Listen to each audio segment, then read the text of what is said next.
11.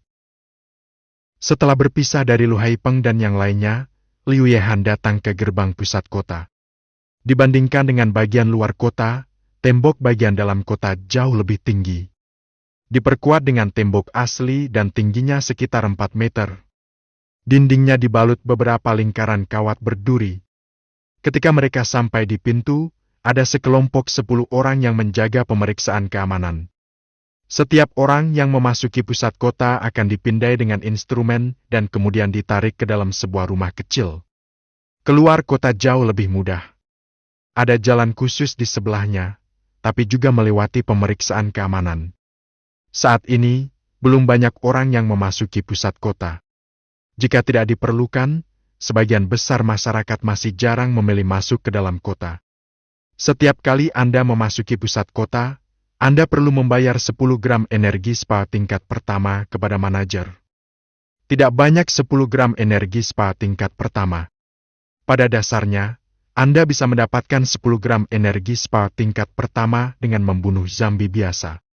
Tapi itu tidak banyak. Umumnya 10 gram energi spa tingkat pertama dapat ditukar dengan semangkuk besar bubur.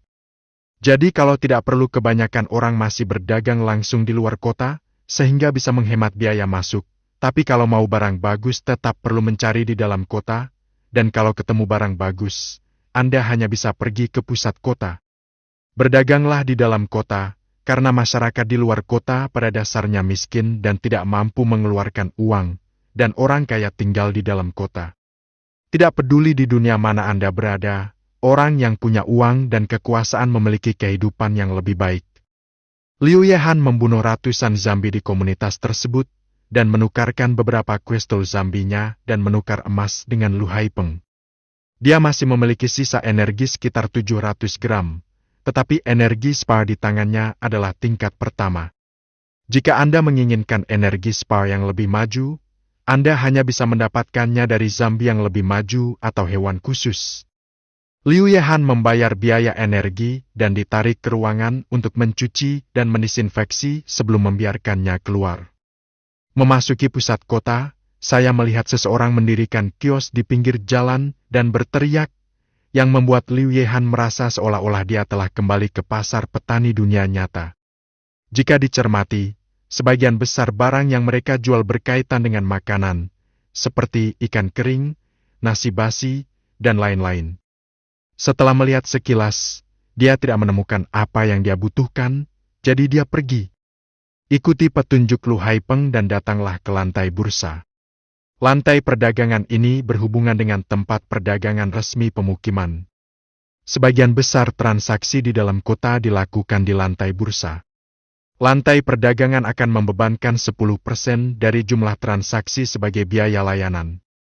Jika tidak, mayat Anda akan muncul di sudut. Berbeda dengan warung pinggir jalan, di lantai perdagangan ini tersedia berbagai macam barang. Ketika banyak tim pencari keluar untuk mencari barang bagus, mereka akan mendapatkan tempat ini untuk dijual. Nilai barang yang dijual di balai perdagangan umumnya relatif tinggi. Lagi pula, untuk datang ke tempat ini untuk berdagang, Anda harus membayar biaya masuk terlebih dahulu dan dikenakan biaya pelayanan oleh pengelola di sini. Namun tidak semua barang bernilai tinggi.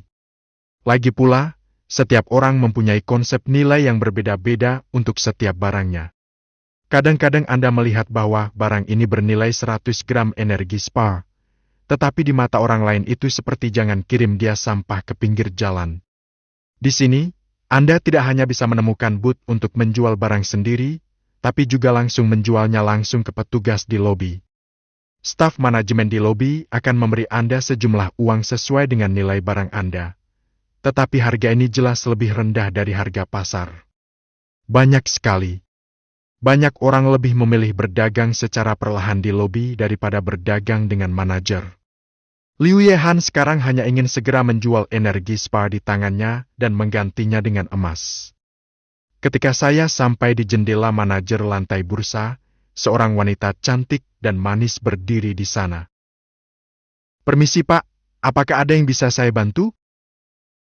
Pelayan melihat Liu Yehan datang dan menyapa lebih dulu.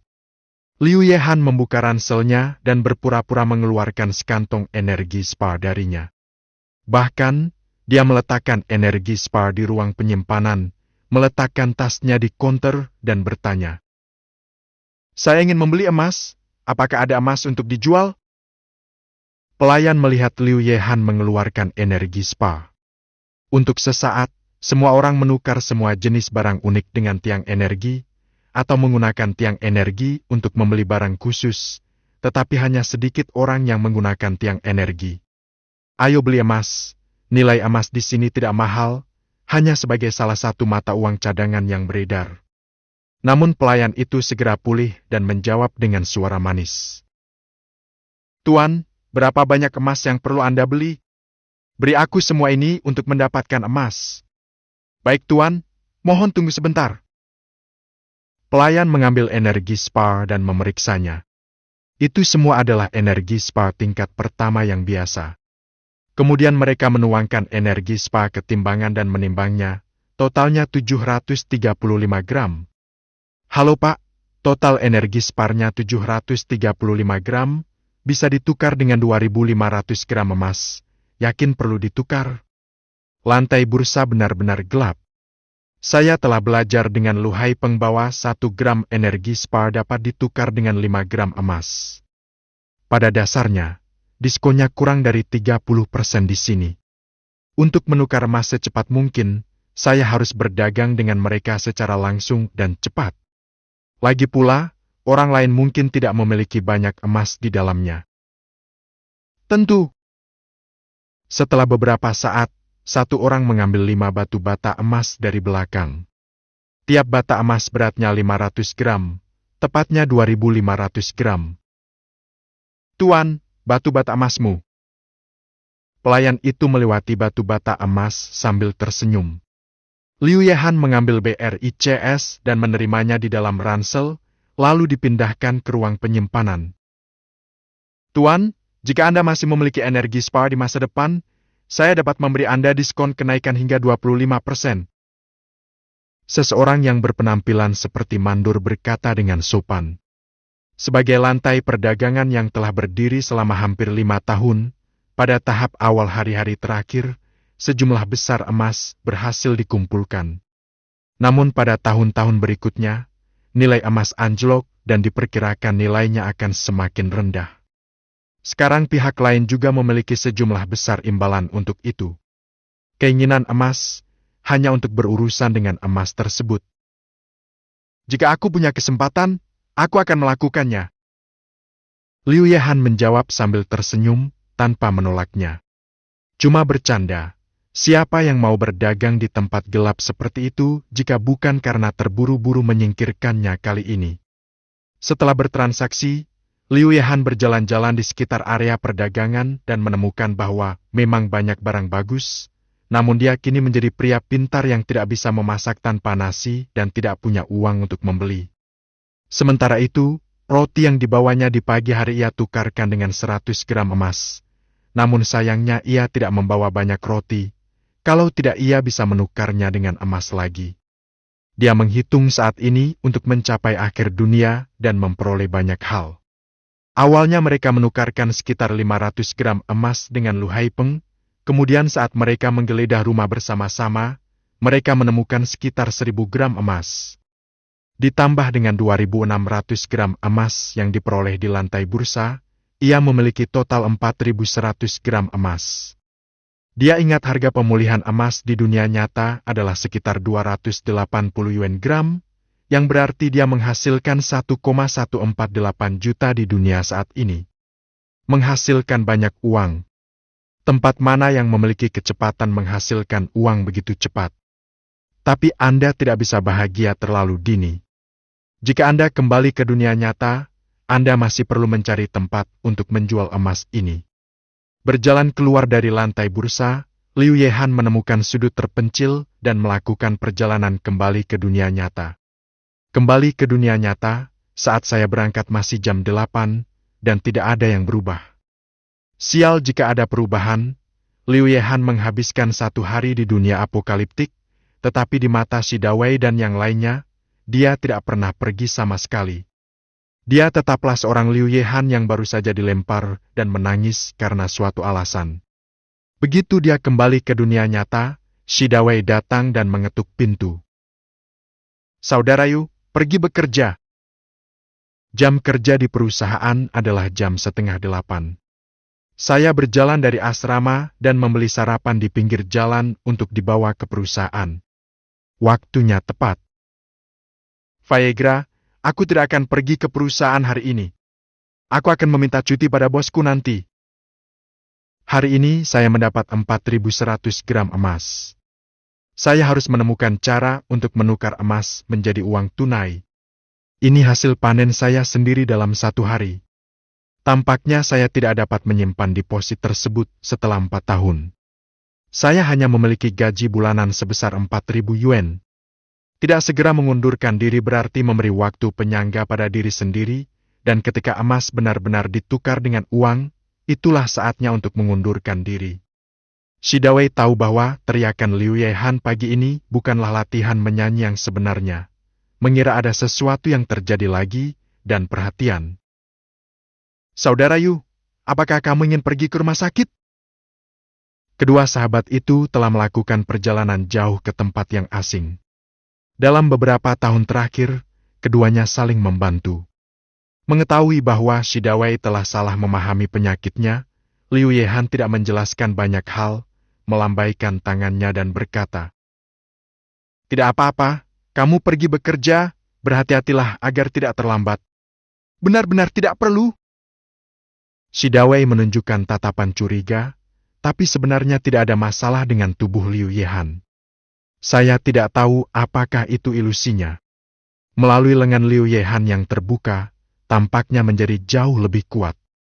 Faktanya, itu bukan ilusinya.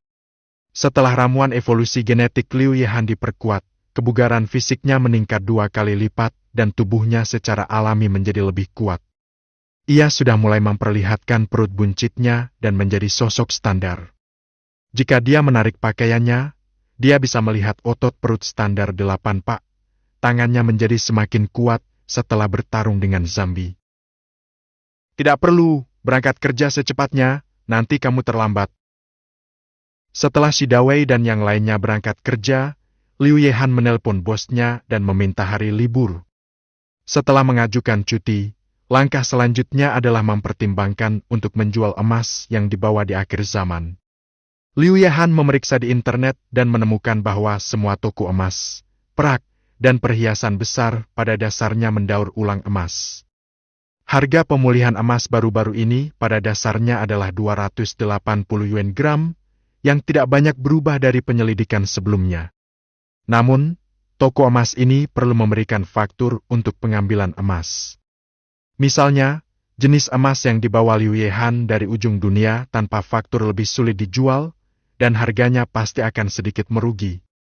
Walaupun beberapa toko emas kecil juga mendaur ulang emas, dan toko emas kecil tersebut tidak akan menanyakan apakah ada invoice-nya. Namun emas seberat 4.100 gram pada dasarnya sulit dicerna oleh toko emas kecil. Agar lebih mudah menjualnya, Liu Yehan memilih toko emas besar terdekat.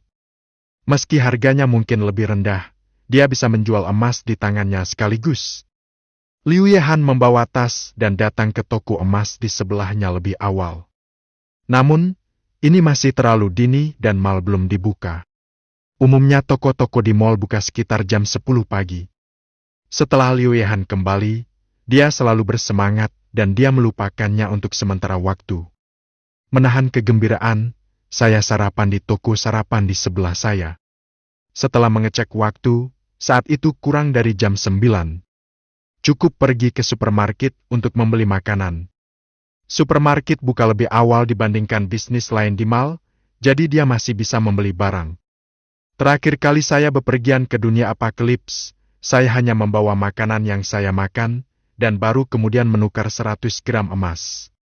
Jika 1 meter kubik ruang penyimpanan terisi, itu tidak dikembangkan, jadi Anda tidak perlu mengambil risiko, dan Anda bisa menjadi orang jahat dengan tenang. Tidak perlu khawatir dengan makanan yang tidak dibawa oleh siapapun. Lihat saja orang-orang di luar kota. Makanan di pinggir jalan semuanya untuk makanan, dan Anda tahu pentingnya makanan. Lagi pula, 1 meter kubik makanan kedengarannya banyak, namun nyatanya jumlahnya tidak banyak dan tidak akan berdampak banyak. Yang dia pertimbangkan adalah apakah ada begitu banyak emas di pemukiman itu yang bisa diperdagangkan dengan makanan tersebut. Saya tidak mempertimbangkan daging segar. Saya membeli segala macam makanan kaleng, termasuk buah kaleng, daging sapi kaleng, dan ikan kaleng. Saya mengambil masing-masingnya. Dibutuhkan 2 gerobak penuh untuk menarik kaleng-kaleng itu. Saat check out, Liu Yehan hampir merasa malu. Dia mempunyai simpanan kecil dan hampir tidak punya cukup uang untuk membayar. Menarik gerobak ke tempat tersembunyi dan menaruh semuanya di ruang penyimpanan. Ruang 1 meter kubik tidak cukup untuk penyimpanan. Ujung-ujungnya masih ada belasan kaleng yang belum bisa dimasukkan. Untung saja dia membawa tas dan akhirnya menaruhnya. Semua sisa kaleng dimasukkan ke dalam ransel. Sudah lewat jam 10 ketika saya keluar dari supermarket dan toko-toko di mall sudah buka. Karena hari ini hari Senin, tidak banyak orang yang ada di mall. Kebanyakan dari mereka adalah pria dan wanita tua yang sedang menikmati AC di mall. Liu Yehan datang ke toko perhiasan dengan tas besar di punggungnya. Begitu dia masuk, pemandu belanja nona tersenyum bahagia. Dia tidak meremehkan Liu Yehan yang mengenakan pakaian biasa. "Tuan, Anda dapat melihatnya. Jika menurut Anda cocok, saya dapat membantu Anda mengeluarkannya. Cobalah." "Terima kasih. Apakah kamu mengumpulkan emas di sini?" Liu Yehan membuka ranselnya dan berpura-pura mengeluarkan tas dari tempat penyimpanan. Pemandu belanja nona mengambil tanda dari samping. "Daur ulang, harga daur ulang emas saat ini adalah 285 yuan gram. Jika Anda membelinya di toko kami, Anda dapat menaikkannya menjadi 290 yuan gram. Untuk situasi lain, Anda dapat melihat-lihat di daftar harga ini." Liu Yehan membuka tasnya, memperlihatkan emas keemasan, dan berkata sambil tersenyum, "Bisakah Anda menelepon manajer Anda?" Saat dibuka, pemandu belanja nona tercengang, melihat Liu Yehan dengan tas di punggungnya. Ini bukan perampokan bank. "Tentu saja bisa, Tuan." Pemandu belanja nona tahu bahwa ini bukanlah sesuatu yang bisa dia tangani, jadi dia segera mengundang Liu Yehan ke kamar di dalam. "Tuan, silakan duduk di sini sebentar, dan manajer toko kami akan segera tiba." Pemandu belanja nona menuangkan segelas air ke atas meja, dan dengan lembut menutup pintu ketika dia keluar. Begitu pemandu belanja nona keluar, dia dengan bersemangat berkata kepada rekan-rekannya, "Tahukah Anda? Baru saja sepertinya dia adalah seorang tiran lokal, membawa sekantong penuh emas." "Cuma bercanda, tahukah kamu masa jenis emas? Tas ransel dari emas, meskipun kamu menaruhnya di tanah, kamu tidak bisa membawanya di punggungnya. Bahkan sekantong emas di tangannya pun cukup banyak." "Sekantong emas? Banyak sekali. Katamu itu bukan hasil perampokan toko emas, kan? Apakah dia merampok atau tidak? Apakah dia akan terlihat seperti perampok berdasarkan penampilannya yang lembut?" Jangan menilai orang terlalu bakem, kelakuan orang bermacam-macam. "Oke, jangan bicara lagi, cepat cari manajer untuk menanganinya." Liu Yehan sedang duduk di dalam kamar, tapi dia bisa mendengar semua percakapan pemandu belanja di luar. Bukan karena efek kedap suara ruangan ini terlalu buruk, tapi pendengarannya terlalu bagus. Orang biasa tidak dapat mendengarkan meskipun mereka memberikan perhatian khusus. Jernih. "Ya, aku dianggap perampok. Sepertinya kamu harus lebih memperhatikan penjualan emas di masa depan." Bab ke-12.